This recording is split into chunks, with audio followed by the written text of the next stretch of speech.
Hello everyone, welcome to my channel. Please subscribe and keep watching more details. Alright, OBA's Erika Jayne was right to leave Tom Girardi to rot despite friends' opinions. Erika Jayne has never been one to sugarcoat anything, whether she's tossing one-liners in full glam or dodging lawsuits in Louboutins.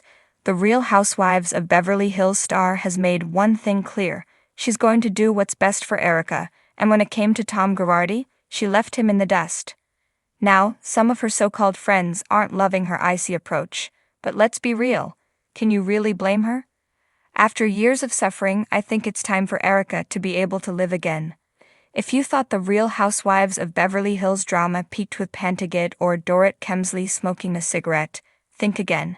Erika's decision to distance herself from the disgraced former attorney has divided fans and friends alike. While some applaud her for cutting ties, others, especially within her own inner circle, are raising their perfectly arched brows. Some close to Tom are allegedly enraged that Erika left him during his time of need. According to radar sources, the second that things started unraveling, Erika ran for cover and left him to rot. She ditched him the moment the money ran dry. Even though Erika has been dismissed due to the judge ruling that the Pretty Mess singer had no actual knowledge of Tom's wrongdoings, she is still being sued. Tom's bankruptcy trustee is still going forward with the lawsuit against her. The trustee is suing Erika for $24 million and is alleging that she used the embezzled money for personal reasons. The insider shared that Tom's friends are looking forward to seeing Erika squirm in the hot seat. One added, they don't buy her Miss Innocent act and think she ought to face some justice too. They haven't forgotten how she bailed on Tom the moment it suited her, and they're furious. Now for the million-dollar question: are Erika and Tom actually divorced? As of 2025, the answer is still no. Despite filing for divorce back in November 2020, just weeks before Tom's legal empire came crashing down, the divorce has not yet been finalized, and the reason? It's complicated. Think less amicable split and more financial and legal hellscape.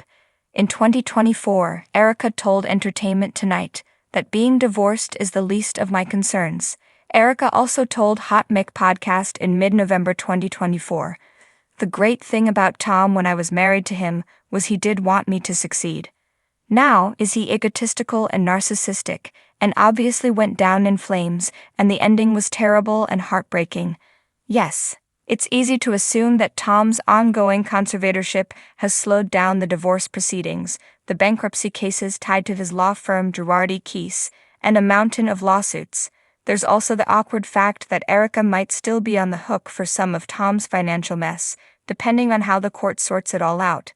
Could it also be that there is no money to fight over, which is both tragic and ironic, coming from someone who once bragged about spending $40,000 a month on glam? But while the diamonds may be leased and the private planes grounded, Erika's determination to legally separate herself from Tom hasn't changed.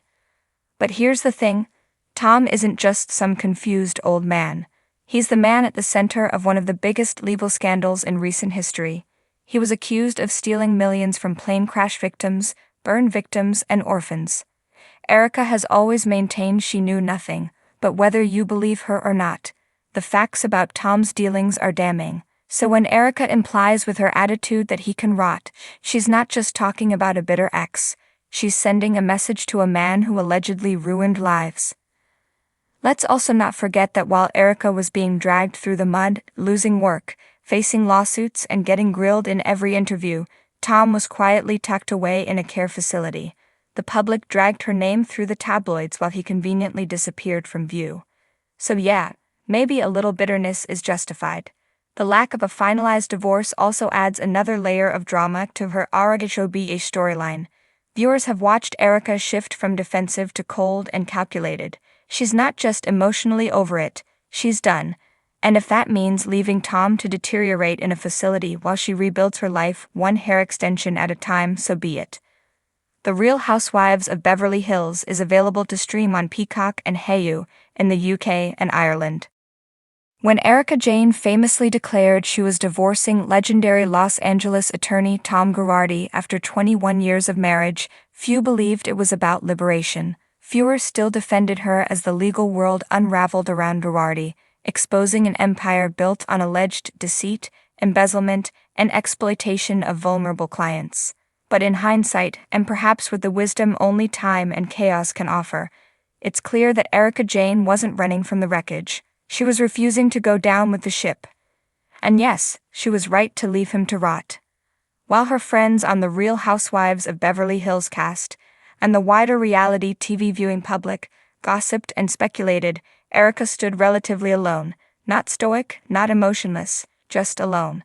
Her icy exterior, her Chanel armor, her razor wit, and her refusal to cry on cue all made her an easy villain in the narrative.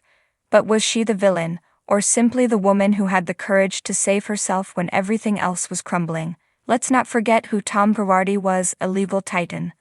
The real-life Erin Brockovich case helped cement his reputation. He represented burn victims, plane crash survivors, and blue-collar workers against corporate giants, and he won. Millions, billions. He was the Robin Hood of plaintiff's law, with a mansion in Pasadena and a $40,000 monthly glam budget for his wife. But behind the grandeur was rot. Court filings and investigations alleged that Girardi stole from his clients, some of them widows, orphans, and burn victims, to maintain his lavish lifestyle and fund his wife's pop star aspirations. Suddenly, the shine on Erika Jayne's designer wardrobe dulled. The diamonds glinted like potential evidence. Everything she had was under scrutiny. Her castmates didn't know what to believe. Some leaned into sympathy. After all, how could a woman who married a much older man when she was 27 and supported his success for decades suddenly be held accountable for his financial crimes? Others whispered behind designer bags and side-eyed her in confessional interviews. The world wanted Erika to be either a gold digger who got caught or a clueless wife, too distracted by hair extensions to read the financial fine print. But the truth might be simpler and more human.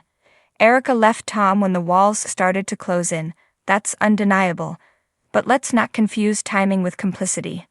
The timing might have been strategic, but the choice was also self-preservation. She didn't wait around for her name to be signed on more legal documents. She didn't allow herself to be used as a pawn in whatever long con Tom Girardi had been orchestrating. She didn't protect him. She protected herself. And that's the most honest thing she's done. It's easy for people to say she should have stood by him.